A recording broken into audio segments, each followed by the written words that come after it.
আছে এখানেও, সেখান থেকে কিছু শিলা পাথর এনে এখানে ভক্তি সিদ্ধান্ত সরস্বতী ঠাকুর।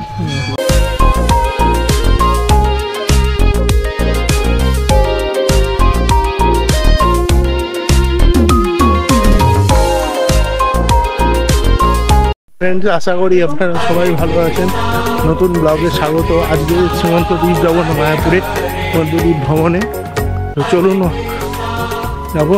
এখন যাচ্ছি মায়াপুর ট্যুরিজম অফিসে। আর এখানে এসে আপনারা যোগাযোগ করতে পারবেন। বন্ধুরা, এটা হচ্ছে মায়াপুরে ইসকন অফিস। আর এই ইসকন অফিসে এসে আপনাকে উপরে উঠে এখানে যোগাযোগ করতে হবে। আর এখান থেকে ট্যুরিজমের সমস্ত কিছুটা দেখভাল করা হয়। টোটোতে উঠলাম ট্যুরিজম অফিস থেকে বেরিয়ে। আর ট্যুরিজম অফিসে আমাদের আজকে সারা দিনে সীমান্ত দ্বীপ যে ট্যুর প্যাকেজটা আছে ওটা নিলাম। ওটা হচ্ছে 500 টাকা নিল। আর 500 টাকার মধ্যে আপনি একজনও যেতে পারেন আর 4 জনও যেতে পারেন। সেটা ট্যুরিজম অফিসে গিয়ে আপনাদেরকে কথা বলে নিতে হবে। তো এখন যাচ্ছি চৈতন্য প্রভুর জন্মস্থান। এই টোটোতে উঠে পড়েছি আর সঙ্গে এই প্রভু আছে। হরে কৃষ্ণ। আমার নাম সকাশ দাস। এই প্রভু আমার অনেক প্রাচীন চিত্র। তো সেই সূত্রে আমরা এখন ধারাবাহিকভাবে ট্যুরিজম সেন্টার থেকে আমরা রওনা হয়েছি। আমরা সাইট সিন দেখতে বেরিয়েছি। এখানে আমরা দেখতে পাবো ভক্তিবেদান্ত হসপিটাল, যেটা কমিউনিটি হসপিটাল। এখানে সমস্ত লোকের ট্রিটমেন্টের একটা বেশি সুবিধা রয়েছে। পাশাপাশি অনেক যে নগর রয়েছে, যেটা এখানে গঙ্গানগর রাস্তার অপোজিটে। আর এখানে সাইডে অভয়নগর, ভিতরে গৌরনগর। তো এইভাবে আমাদের নগর ভিত্তিক ভাগ করা আছে এখানে। তো সুন্দর একটি বৈদিক যে দৃশ্য, শিলা প্রভুপাদের ভবিষ্যৎবাণী ছিল এখানে 50,000 লোকের ভক্তদের বসবাস স্থান হবে। ইতিমধ্যে আমাদের প্রায় 15,000-এর অধিক সংখ্যায় ভক্তরা এখানে বসবাস করছে। আমরা সিধা মায়াপুরের সমস্ত যে আধ্যাত্মিকতা দেখতে পাচ্ছি। আর এখানে আমাদের এই বৈদিক শাস্ত্র গ্রন্থ নিয়ে চর্চা এবং চৈতন্য মহাপুরুষ জানুন আপনাদের জীবনে চৈতন্য মহাপুরুষ শিক্ষায় শিক্ষিত করে গড়ে তুলুন এবং আপনাদের জীবনকে সার্থক এবং সুন্দরময় করুন। হরে কৃষ্ণ। এটা হচ্ছে গৌরাঙ্গ মহাপ্রভুর জন্মভূমি। জন্মভূমিতে আমরা প্রবেশ করছি।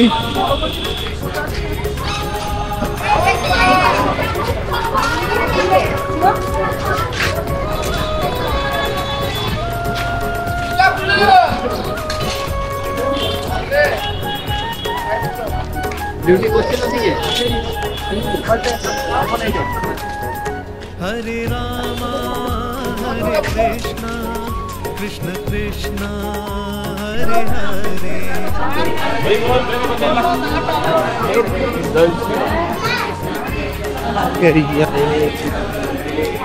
हरे राम हरे कृष्ण कृष्ण कृष्ण। হরে কৃষ্ণ। আমরা এখন এসেছি শ্রী চৈতন্য মহাপ্রভুর জন্মস্থানে। তো এখানে মুখ্য যে মন্দিরে ঢুকেই লেফট সাইডে আমরা যে মন্দিরে শ্রী মূর্তি দেখতে পাচ্ছি। তো এখানে সচ্চিদানন্দ ভক্তি বিনোদ ঠাকুর ইনি এই নবদ্বীপের যে মাহাত্ম্যকে প্রকাশ করেছেন লিখিতভাবে, ধাম মাহাত্ম্য গ্রন্থ।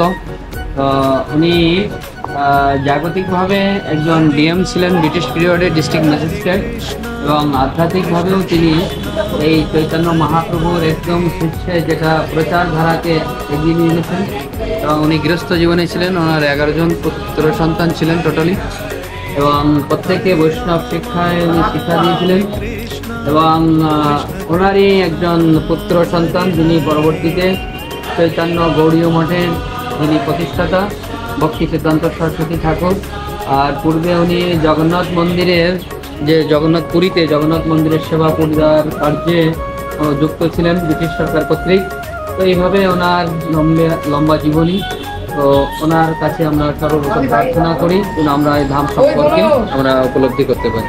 হরে কৃষ্ণ হরে কৃষ্ণ কৃষ্ণ হরে রাম হরে কৃষ্ণ। লেফট সাইডে রাধা মাধব মহাপ্রভু এবং মাঝখানে চৈতন্য মহাপ্রভু ওনার দুজন পত্নী লক্ষ্মীপ্রিয়া বিষ্ণুপ্রিয়া এবং এই সাইডে পঞ্চতত্ত্ব যেই গৌর সেই কৃষ্ণ সেই জগন্নাথ। এখন আমরা এখন নিমতলায় যাব যেখানে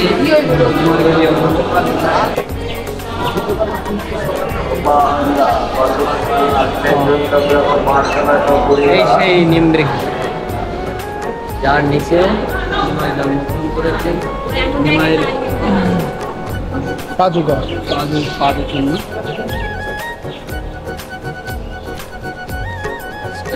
हरे राम हरे कृष्ण कृष्ण कृष्ण পাশের ওই যে লেখাটাই हरे हरे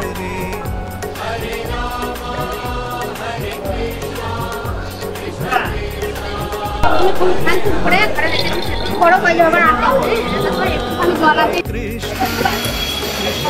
এটা হচ্ছে নবদ্বীপ ধাপের টোটাল মানচিত্র।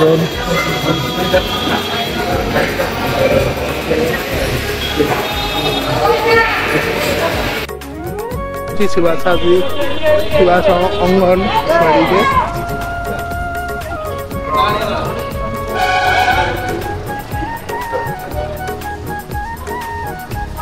এখানে একটা চমৎকার জিনিস যে মুসলমান চাঁদ কাজী যে 500 বছর পূর্বে খোল করতাল ভেঙে দিয়েছিল তার একটা স্মৃতিস্বরূপ এখানে এই খোল রাখা আছে। সেই ভাঙা খোল 500 বছরকার পুরাতন এবং মাঝখানের অল্টারে শ্রী চৈতন্য মহাপ্রভু 21 ঘন্টা কৃষ্ণ সম্বন্ধে মানে বিশ্বরূপ দর্শন করিয়েছিলেন। নিত্যানন্দ প্রভুকে সর্বরূপ দর্শন করিয়েছিলেন। এখানে সর্বপ্রথম হরিনাম প্রচার হয়েছিল। हरे राम हरे कृष्ण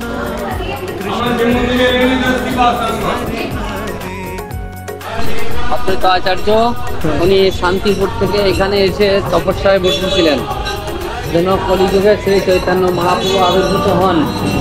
হ্যাঁ, তো সেইখানে তপস্যা করে উনি মহাপ্রভুকে সন্তুষ্ট করেন এবং মহাপ্রভু ওনার তপস্যায় সন্তুষ্ট হয়ে ওনাকে সাক্ষাৎ দর্শন দেন আর বলেন অচিরাজ জন্মিব আমি সচির অঙ্গনে, এই গৃহে আমি খুব তাড়াতাড়ি আসবো, অপেক্ষা করো। তো এইভাবে এখানে চৈতন্য মহাপ্রভুকে লাভ করেছিলেন। আর ছোটবেলা থেকেই এখানে আসতেন, অদ্বৈত প্রভু পাঠ করতেন, সেখানে এসে মিলিত হতেন। বিশ্বরূপ এসেছিলেন চৈতন্য মহাপ্রভু দাদা, তিনিও এসে এখান থেকে সন্ন্যাস নিয়ে উনি বেরিয়ে গিয়েছিলেন 12 বছর বয়সে। পরবর্তীতে নিমাই আসতেন। তো এখানে সেই জায়গা, আর বিশেষ করে সেই সময়ের পরিস্থিতি খুব ভয়ানক ছিল। লোক ধর্ম করতেন না, তন্ত্রমন্ত্র এটা নিয়ে খুব ব্যতিব্যস্ত ছিল এবং বিড়ালের বিবাহ তো ঘটা করে, এ পাড়ার বিড়াল ও পাড়ার বিড়ালে সম্বন্ধ করে ডুলিতে করে নিয়ে যেত। তো এই সমস্ত কার্যক্রমে সব লিপ্ত ছিল। তো এই জন্য মহাপ্রভুকে এই জগতে নিয়ে আসছে। আর ওইটা হচ্ছে গৌর বরাহ মন্দির।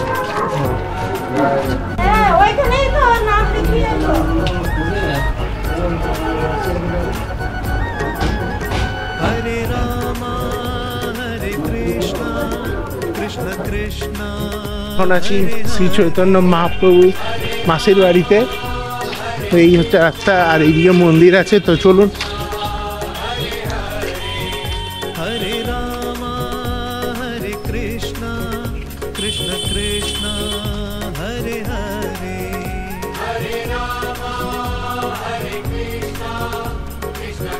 সমাধি, ওনার শরীর এখানে সমাধি করা হয়েছিল। আর এখানে উনি এই অভিন্ন বৃন্দাবন সৃষ্টি করে উনি ভজনা করেছিলেন। এটা শ্যামকুণ্ড, বৃন্দাবনে যেমন শ্যামকুণ্ড আছে এখানেও শ্যামকুণ্ড আছে। এখানে খুব সুন্দর মাছও দেখা যায় দৃশ্যমান। আর ওপাশে আছে রাধাকুণ্ড। আর 100 বছরের পুরাতন শ্রী বিগ্রহ আমরা মাঝখানে আগে গিয়ে দেখব। আরে বন্ধুরা, আমরা এখন শ্যামকুণ্ডতে যাচ্ছি।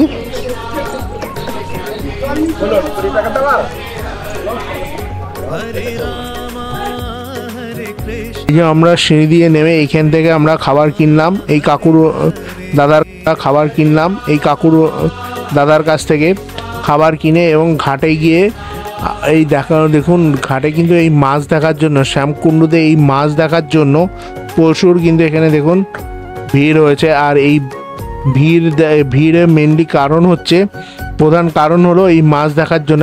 এইখানে মিনিমাম ওজন শুরু হয় মাছেদের 2 কিলো থেকে শুরু, এবং এক একটা মাছ কিলো 10 কিলো 15 কিলোও আছে এই শ্যামকুণ্ডুতে।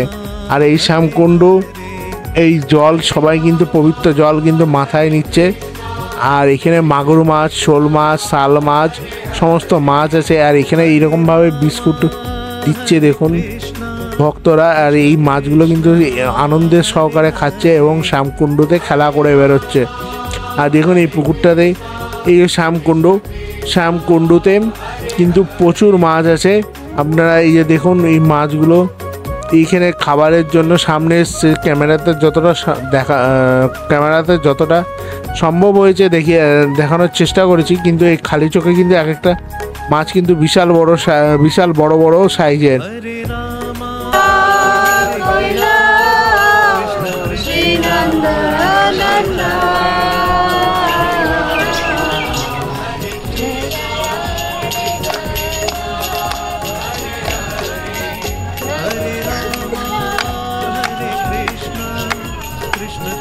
जय राधे जय कृष्ण जय वृंदावन।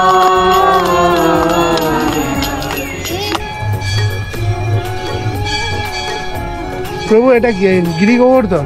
হ্যাঁ, বৃন্দাবনে যেমন গিরি গোবর্ধন আছে, এখানেও সেখান থেকে কিছু শিলা পাথর এনে এখানে ভক্তি সিদ্ধান্ত সরস্বতী ঠাকুর গোবর্ধন স্থাপনা করেছেন।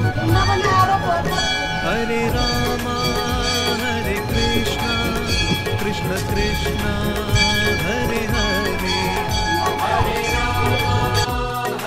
একটু ভক্তি সিদ্ধান্ত ঠাকুর যিনি প্রভুপাদ শিলার গুরুদেব हरे राम हरे कृष्ण গুরুদেব ছিলেন। এই গুরুদেবকে এখানে সমাধিস্থ করা হয়েছে।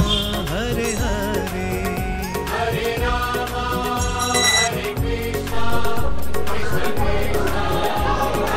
এটা হচ্ছে তুলসী দেবী। তবে নাকি প্রভু তুলসীকে নাকি ছেলেরা স্পর্শ করলে নাকি রেগে যায়, এটা না, কোনো ছেলের এরকম ধরনের কোনো কিছু না। তুলসী ভগবান যেমন তার মন্দিরে সবার অধিকার আছে, সবাই যেমন তাকে দর্শন করতে পারে, সেবা করতে পারে, ঠিক তুলসী দেবীরও সেরকম অধিকার রয়েছে। উনি তো সবাইকে সেবা প্রদান করেন, এই জন্য সকাল সন্ধ্যায় তুলসী প্রার্থনা। हरे राम हरे कृष्ण कृष्ण कृष्ण हरे हरे। বন্ধুরা, আমরা আছি এখন চৈতন্য মহাপ্রভুর জন্মস্থানে। সেই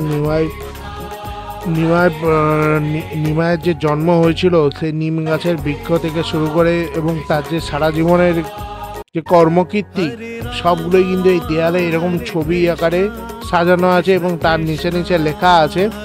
আর এই মহাপ্রভুর জীবনী প্রত্যেকটা এইভাবে দেয়ালে খোদিত আছে, আর সেগুলোই এখানে তুলে ধরা আছে। আর সেগুলোই আপনাদের সামনে আমি তুলে ধরলাম। ভ্রমণের যতটা পেরেছি ঘুরিয়ে দেখিয়েছি। তো আজকের মতন ব্লগটা এখানেই শেষ করছি। যদি ভালো লেগে থাকে do like, comment, share and subscribe করে দেবেন। তো আজকের মতন টাটা, গুড নাইট, শুভরাত্রি, ভালো থাকবেন। জয় হিন্দ, জয় ভারত, বাই। দেখা হচ্ছে পরবর্তী নতুন ভিডিওতে। বন্ধুরা, আমরা এখন যাচ্ছি চাঁদগাছির সমাধি দেখতে, আর তারপরে যাবো আমরা জগন্নাথ মন্দির। তো চলুন আগে চাঁদগাছির সমাধিটা দেখে আসি।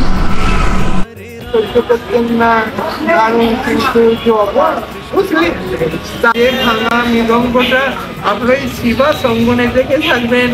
আর ওই এলাকাতে ভেঙেছিল বলে ওই জায়গার নাম